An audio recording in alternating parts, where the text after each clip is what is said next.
प्यारे बच्चों, आज प्रोनाउन से संबंधित दूसरा वीडियो। फर्स्ट पार्ट के अंतर्गत हमने प्रोनाउन के बारे में जो कुछ भी डिस्कस किया था उसके अंतर्गत थी कुछ काइंड्स, जैसे कि पर्सनल प्रोनाउन को हमने डिस्कस किया था, रिफ्लेक्सिव प्रोनाउन को डिस्कस किया था और इम्फेटिक प्रोनाउन को डिस्कस किया था। ये तीन प्रोनाउन हमने पिछले वीडियो में अच्छे से डिस्कस किए थे। The pronoun kinds part first, इस नाम से आप संकलन इंग्लिश क्लासेस में पर जाकर, हमारे चैनल पर जाकर आप उसको सर्च कर सकते हैं, आपको मिलेगा। उसके बाद अब ये उसका दूसरा पार्ट, दूसरा और अंतिम पार्ट देखते हैं।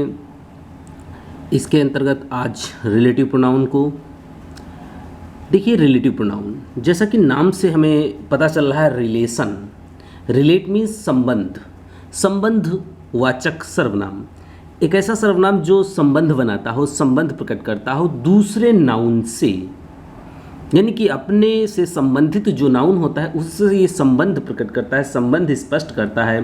तो इसी कारण हम इसे रिलेटिव प्रोनाउन कहते हैं। रिलेटिव प्रोनाउन के अंतर्गत जो आपके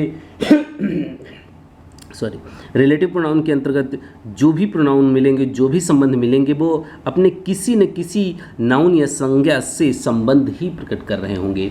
इसके अंतर्गत जैसे कि सबसे पहले हम बात करते हैं पर्सन्स के लिए, व्यक्तियों के लिए।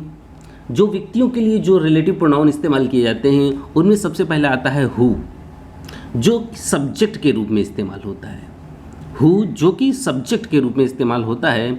सेंटेंस लेते हैं पहला, I know the man who came here yesterday, मैं आदमी को जानता हूँ। देखिए द का प्रयोग है, द मैन, और जैसे ही द का प्रयोग होता है तो खास हो जाता है, स्पष्ट विशिष्ट हो जाता है, डिफिनिट आर्टिकल होता है द।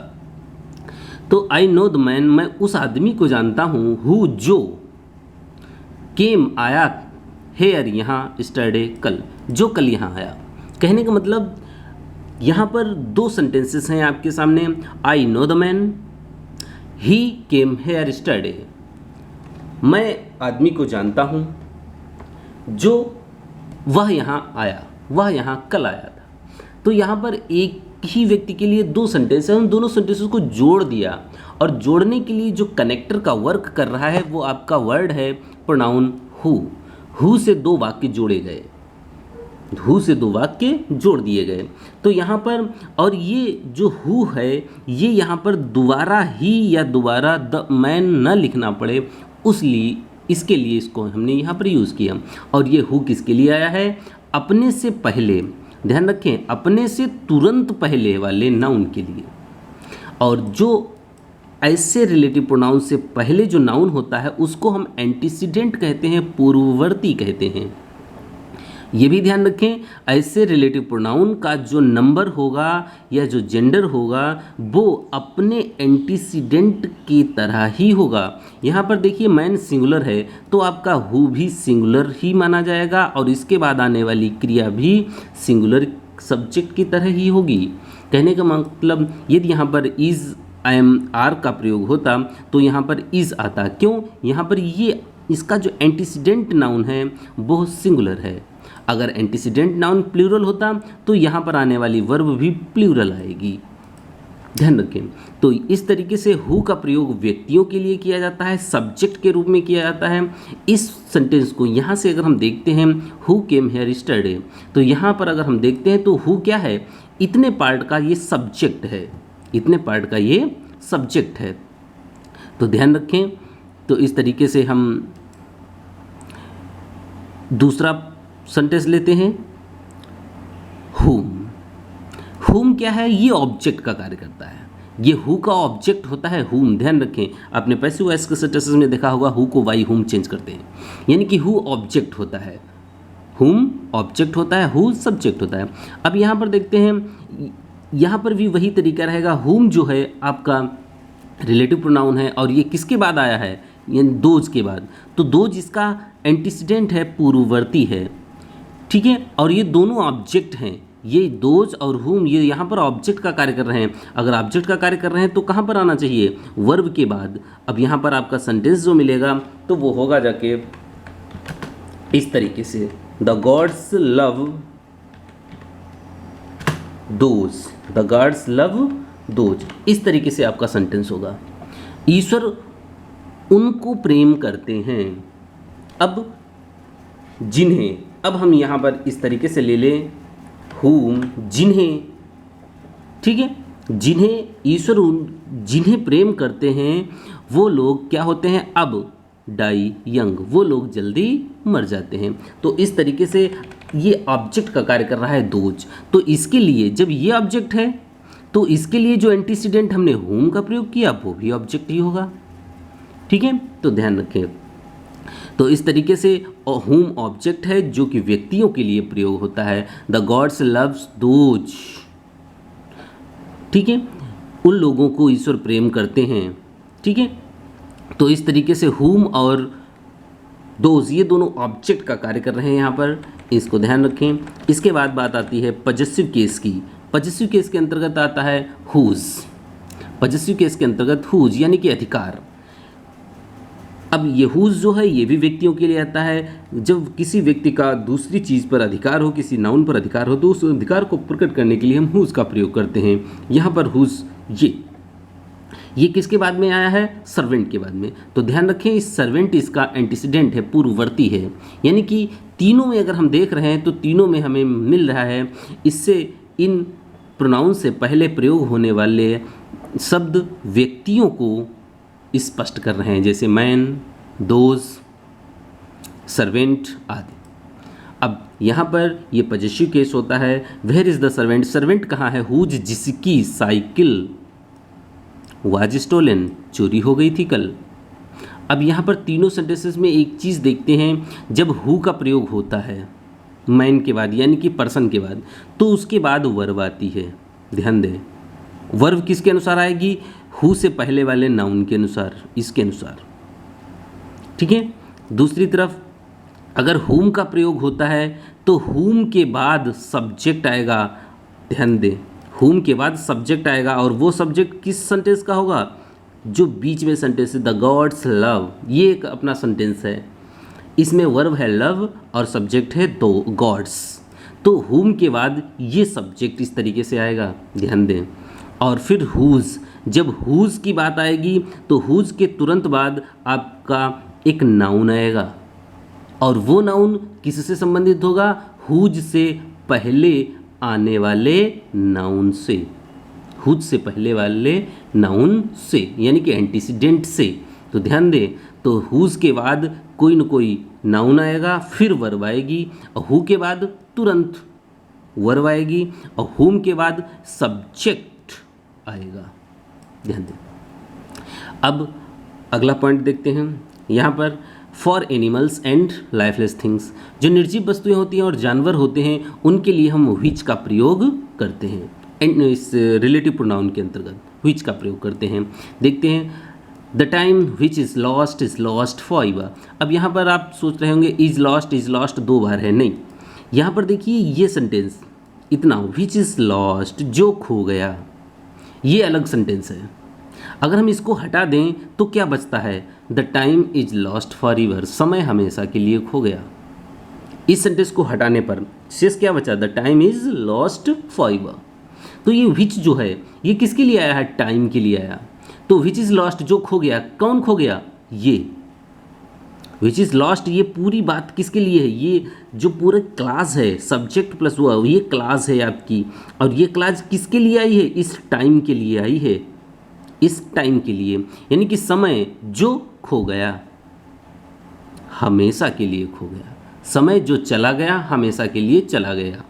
तो ध्यान दें, इज़ लॉस्ट, इज़ ये जो वर्ब है इसका सब्जेक्ट विच है, लेकिन जो ये वाला इज़ है इसका सब्जेक्ट टाइम है। The time is lost for ever. तो ध्यान दें, एनिमल्स और लाइफलेस थिंग्स के लिए हम विच का प्रयोग करते हैं, और ओनली लाइफलेस थिंग्स के लिए, केवल लाइफलेस थिंग्स जब हैं तो हम केवल दैट का प्रयोग करते हैं। देखते हैं, Ravi has lost the book, Ravi ने किताब खो दी, दैट जो, अब यहाँ पर यहाँ पर आपका रिलेटिव प्रोनाउन दैट है, इसका एंटीडिसेंडेंट क्या है? बुक, निर्जीव वस्तु है। निर्जीव वस्तु है तो हम स्पष्ट रूप से दैट का ही प्रयोग करेंगे। That he what today, Ravi ने किताब खरीदी जो उसने आज खरीदी थी, जो उसने आज खरीदी थी। ध्यान दें। तो इस तरीके से ये जो आपके रिलेटिव प्रोनाउंस हैं, यहाँ पर भले ही क्वेश्चंस वर्ड नज़र आ रहे हों जैसे हु, हुम, हुज, व्हिच, व्हाट आदि, लेकिन ध्यान रखें इनका अर्थ का और जा दो शब्दों से शुरू होता है, दो अक्षरों से शुरू होता है। लेकिन जब इनका प्रयोग रिलेटिव प्रोनाउन की तरह होगा तो इनका अर्थ जा से शुरू होगा, जैसे जब, जहाँ, जिसने, जिसको, जब आदि। और जब इनका प्रयोग इंट्रोगेटिव प्रोनाउन की तरह होगा तब इसका अर्थ होगा कब, कहाँ, किसने, कैसे, किसको आदि। ध्यान दें। ठीक, अब बात आती है इंट्रोगेटिव प्रोनाउन की। इंट्रोगेटिव प्रोनाउन यानी कि a pronoun used for asking questions, जो आस्किंग क्वेश्चन के लिए प्रयोग किए जाते हैं, जो प्रश्न पूछने के लिए जो प्रोनाउन प्रयोग किए जाते हैं, is called an interrogative pronoun. उनको हम इंट्रोगेटिव प्रोनाउन कहते हैं। देखते हैं जैसे व्हाट, हु, व्हिच, हुज, हुम आदि। तो ये आपके इंट्रोगेटिव प्रोनाउन हैं। अब ध्यान दें, वहाँ पर भी इनमें से हु, हुम, हुज आदि आए थे, व्हिच आए थे, लेकिन वहाँ पर इनका अर्थ जा से शुरू होता है, जब, जहाँ, जिसने, जिसको आदि। लेकिन जब इंट्रोगेटिव प्रोनाउन होंगे तब इनका अर्थ का से शुरू होगा, कब, कहाँ, किसने, किसको, कैसे आदि। ध्यान दें। और बात, एग्जाम्पल देखते हैं पहले इसके। व्हाट इज दिस, यह क्या है? हु आर यू, तुम कौन हो? Who broke the window, window किसने तोड़ी? Who broke the window, window किसने तोड़ी? तो इस तरीके से which is your book, whose is this pen, whom does she want to see, वह किससे मिलना चाहती है?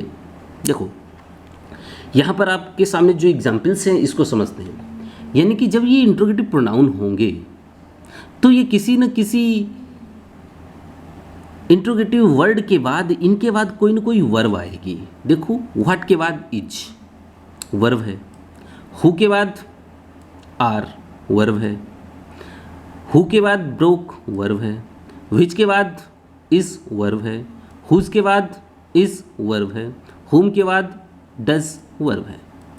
तो ध्यान दें, यदि ये इंट्रोगेटिव प्रोनाउन है तो ये प्रश्न पूछ रहे होंगे, और प्रश्न पूछ रहे होंगे लेकिन उन प्रश्नों के जवाब प्रायः नाउन में आएंगे, प्रायः नाउन में आएंगे।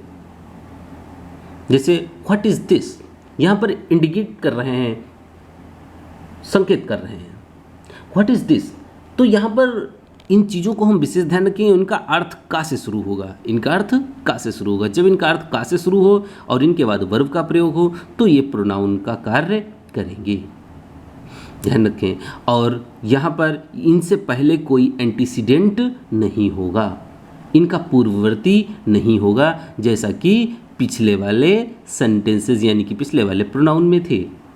तो यहाँ पर इनका कोई एंटीसीडेंट नहीं होगा, ये सीधे सीधे प्रश्न बना रहे होंगे, पूछ रहे होंगे, और इनके बाद प्रायः वर्ब का प्रयोग होता है। लेकिन जब तक ये प्रोनाउन है, आपको कभी कभी कुछ सेंटेंस भी ऐसे मिल जाएंगे, जैसे कि हम यहाँ पर एक सेंटेंस देखते हैं।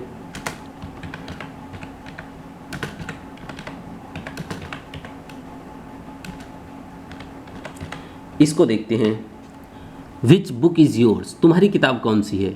यहाँ पर आपको विच के बाद क्वेश्चन मार्क आएगा, यहाँ पर क्या आएगा, क्वेश्चन मार्क आएगा। लेकिन ये क्वेश्चन है, लेकिन बावजूद इसके यहाँ पर जो प्रयोग हुआ है विच, ये आपका प्रोनाउन नहीं है, यहाँ पर ये एडजेक्टिव है। ध्यान दें, विच के बाद यहाँ पर नाउन आ गया है, इसलिए ये एडजेक्टिव है विच। लेकिन ऊपर वाले सेंटेंस में विच के बाद इज आया है, इसलिए यहाँ पर चौथे सेंटेंस में विच प्रोनाउन है, लेकिन पांचवें सेंटेंस का जो विच है ये प्रोनाउन ना होकर एडजेक्टिव है।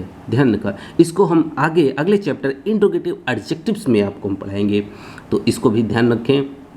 इस तरीके से अगला पॉइंट आता है डेमोन्स्ट्रेटिव प्रोनाउन का। डेमोन्स्ट्रेटिव प्रोनाउन के लिए हम देखते हैं संकेतवाचक सर्वनाम। यहाँ पर संकेत किया जाता है, संकेतवाचक सर्वनाम होते हैं, ये आपके चार होते हैं, दिस, दैट, दीज, दोज, चार होते हैं संकेतवाचक प्रोनाउन। ध्यान रखें, दिस और दैट सिंगुलर नंबर में आते हैं, एक वचन के लिए आते हैं, और दीज, दोज प्लूरल के लिए आते हैं, बहुवचन में आते हैं। इसको भी ध्यान रखें, दिस का प्लूरल दीज होता है और दैट का प्लूरल दोज होता है।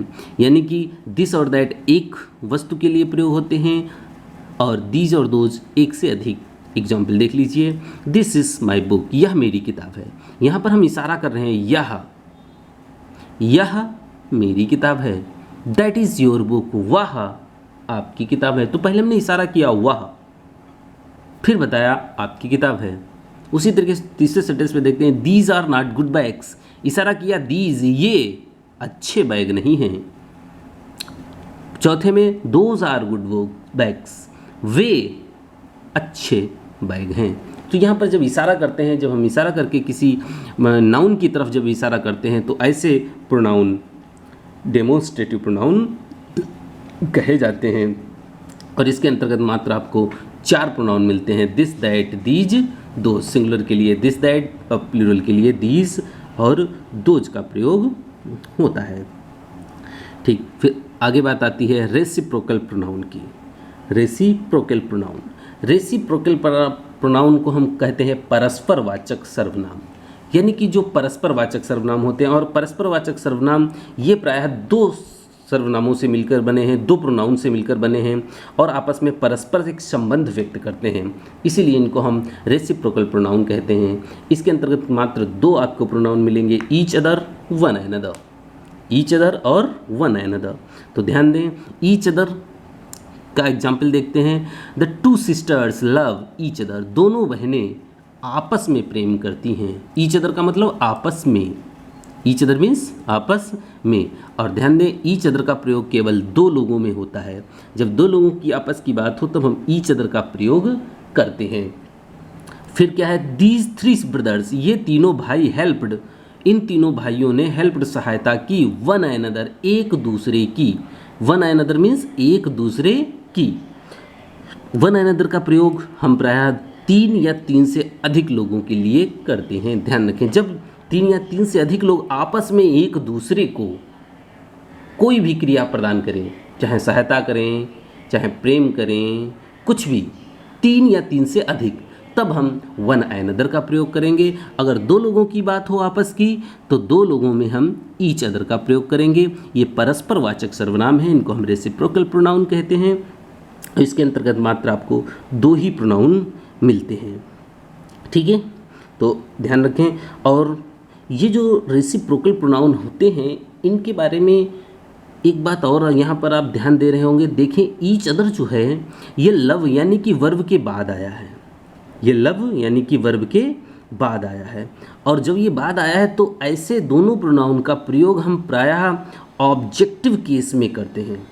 ध्यान दें, इनका प्रयोग प्रायः ऑब्जेक्टिव केस यानी कि ऑब्जेक्ट के स्थान पर होता है, इसको भी ध्यान रखें। फिर बात आती है इंडिफिनिट प्रोनाउन की। इंडिफिनिट प्रोनाउन जैसा कि नाम से ही स्पष्ट हो रहा है, इंडिफिनिट है, अनिश्चित है, यानी कि ये प्रोनाउन किसी अनिश्चित नाउन की ओर, इससे अनिश्चित नाउन का प्रयोग होता है। ये अनिश्चित नाउन इससे व्यक्त होता है, इससे कोई भी निश्चित नाउन व्यक्त नहीं होता है, अनिश्चयवाचक सर्वनाम कहलाते हैं। और इस जिससे कोई भी निश्चित व्यक्ति या वस्तु प्रकट नहीं हो। ऐसे देखते हैं जैसे कि नन, कोई नहीं, नन मीन्स कोई नहीं।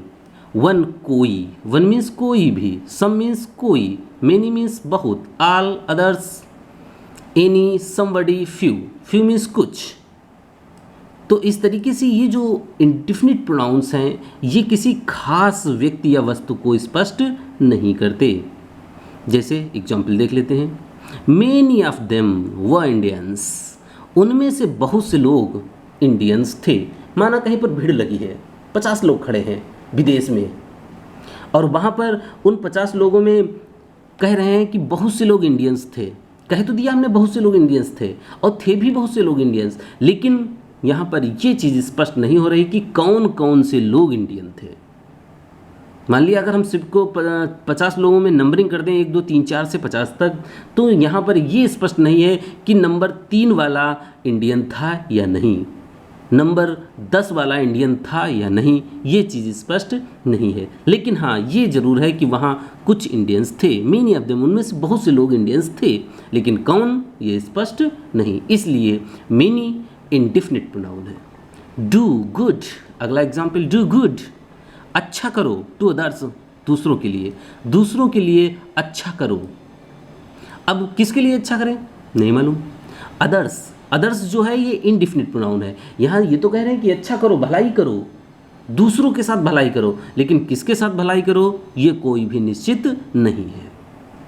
यहाँ पर ये नहीं बताया गया कि राम के साथ भलाई करो, मोहन के साथ नहीं, ये नहीं बताया गया, कोई निश्चित नहीं किया गया, अनिश्चित है किसी के साथ। तो यहाँ पर बस यही है कि दूसरों के साथ भलाई करो। तो इस तरीके से जो अदर्स है ये एक आपका इनडिफिनिट प्रोनाउन है। तो हम उम्मीद करते हैं सभी को समझ में आ रहा हो। ऐसे जो भी प्रोनाउन इस्तेमाल किए जाएं जो अनिश्चित लोगों के लिए हो, जिससे कोई अनिश्चित व्यक्ति वस्तु प्रकट हो रही हो, निश्चित वस्तु व्यक्ति प्रकट न हो रहा हो, तो उसके लिए प्रयोग होने वाले सभी प्रोनाउन इनडिफिनिट प्रोनाउन कहे जाते हैं। फिर अगला है डिस्ट्रीब्यूटिव प्रोनाउन। यहाँ पर देखिए डिस्ट्रीब्यूटिव यानी कि विभाग सूचक, यहाँ पर इसको हम डिस्ट्रीब्यूट कर देते हैं, बांट देते हैं। जब कोई प्रोनाउन इस्तेमाल किया जाए और वो प्रत्येक नाउन को स्पष्ट करने लगे, तब हम उसको डिस्ट्रीब्यूटिव प्रोनाउन कहते हैं। इसमें भी नन का प्रयोग होता है, इस चीज़ को ध्यान दें। यहाँ पर क्या है, neither, either, none, each, any आदि। तो यहाँ पर देखिए नाइदर मीन्स दो में से कोई नहीं, आइदर मीन्स दोनों में से कोई भी, नन मीन्स कोई नहीं, ईच मीन्स प्रत्येक, एनी मीन्स कोई। ध्यान दो एग्जाम्पल पर, देखते हैं एग्जाम्पल पर क्या है, नाइदर ऑफ यू, तुम में से कोई नहीं। नाइदर निगेटिव होता है, नन निगेटिव होता है, लेकिन आइदर अफर्मेटिव होता है, ध्यान दें। तो तुम में से कोई नहीं कैन गो, जा सकता है। यानी कि जैसे हमने नाइदर का प्रयोग किया वैसे ही ये बात दोनों के लिए हो गई जो भी वहाँ पर सामने खड़े थे। मान लिया हमारे सामने रमेश और उमेश खड़े हैं, हमने कह दिया neither of you can go, तुम में से कोई नहीं जा सकता। अब दोनों के लिए बात हो गई, रमेश के लिए भी, उमेश के लिए भी।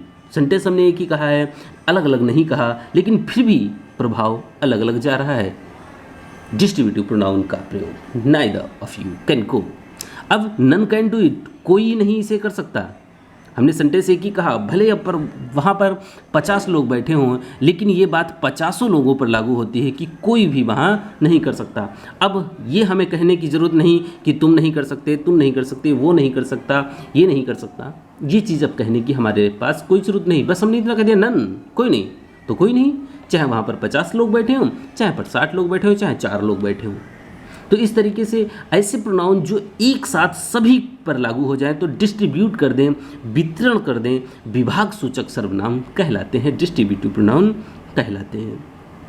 यानी कि ऐसे प्रोनाउन का प्रयोग कुछ व्यक्तियों, वस्तुओं में से प्रत्येक के लिए किया जाता है और इसको कुछ विद्वान लोग विभाग सूचक सर्वनाम ना कहकर प्रत्येक वाचक सर्वनाम भी कहते हैं। यानी कि जैसे हमने इनका प्रयोग किया तो ये प्रत्येक व्यक्ति के लिए बात हो गई। ठीक, अगला example, each of the boys will get the prize, हर बॉय को, प्रत्येक बॉय को प्राप्त होगा प्राइज, प्रत्येक व्यक्ति को, प्रत्येक बालक को पुरस्कार मिलेगा। अब हमने ईच का प्रयोग किया है, ईच का प्रयोग जैसे ही किया वैसे ही इसका प्रयोग सभी के लिए हो गया, प्रत्येक वाचक सर्वनाम के रूप में हो गया, सभी को मिलेगा तो सभी को मिलेगा। ठीक, इसके बाद बात आती है आपके इंट्रोगेटिव प्रोनाउन की, एक्सक्लेमेटरी प्रोनाउन की। अब इसके बाद बात है एक्सक्लेमेटरी प्रोनाउन की, और एक्सक्लेमेटरी प्रोनाउन जो आपका आता है वो 10वां नंबर आता है, और एक्सक्लेमेटरी प्रोनाउन प्रायः एक ही है आपका, और वो है व्हाट। एक्सक्लेमेटरी जो प्रोनाउन है वो है आपका व्हाट। तो एक्सक्लेमेटरी प्रोनाउन ऐसा प्रोनाउन जो आश्चर्य प्रकट करता हो, और ये सिर्फ एक ही है आपके सिलेबस में, आप इंग्लिश में एक ही शब्द को हम प्रयोग करते हैं, व्हाट को। व्हाट एक्सक्लेमेटरी प्रोनाउन होता है, और एक्सक्लेमेटरी प्रोनाउन जो है इसी को हम आश्चर्य सूचक सर्वनाम के रूप में इस्तेमाल करते हैं। अक्सर आपने देखा होगा कि कोई भी अचानक आश्चर्य प्रकट करना पड़ता है, अगर कोई बात आपको ऐसी सुनने की पड़ जाए तो मुंह से निकलता है क्या, व्हाट। तो ये क्या है, एक्सक्लेमेटरी प्रोनाउन है। ये प्रोनाउन है, जैसे किसी ने कुछ कहा, जैसे यहाँ पर एग्जाम्पल ले लेते हैं, व्हाट ही इज़ थीफ, क्या वह चोर है। आपसे ये सेंटेंस आपसे कहा गया, आपने पहले ये सेंटेंस सुना, ही इज़ थीफ, वो चोर है, तो आपको विश्वास नहीं हुआ, तो तुरंत मुंह से निकला क्या। और ये क्या शब्द किसके लिए आया, इस सेंटेंस के स्थान पर कहा गया आपके द्वारा। तो ध्यान दें, जैसे आपने सुना ही इज़ थीफ, तुरंत आपके मुंह से निकला क्या, वह चोर है। तो व्हाट जो यहाँ पर है ये आपका एक्सक्लेमेटरी प्रोनाउन के रूप में इस्तेमाल है, और इसके बाद एक्सक्लेमेटरी मार्क लगा हुआ है, इस चीज़ को ध्यान दें। तो इस तरीके से ये आपके प्रोनाउंस हैं। आपके 2 पार्ट्स में हमने प्रोनाउन कंप्लीट किए हैं। First part pronoun, the pronoun kinds part first, और ये प्रोनाउन काइंड्स पार्ट 2। इसको दोनों प्रोनाउंस के पार्ट देखिए और समझिए, और हम उम्मीद करते हैं आपको अच्छे से समझ में आएगा। अगर कोई भी प्रॉब्लम होती है कमेंट बॉक्स में लिखिए, हम उसके जवाब आपको देंगे। तो इस तरीके से हम उम्मीद करते हैं सभी को अच्छा से समझ में आएगा। बार बार वीडियो देखिए, पूरा देखिए, अंत तक देखिए, इस चीज़ को बराबर अपने दिमाग में बनाए रखें, समझते हुए देखें।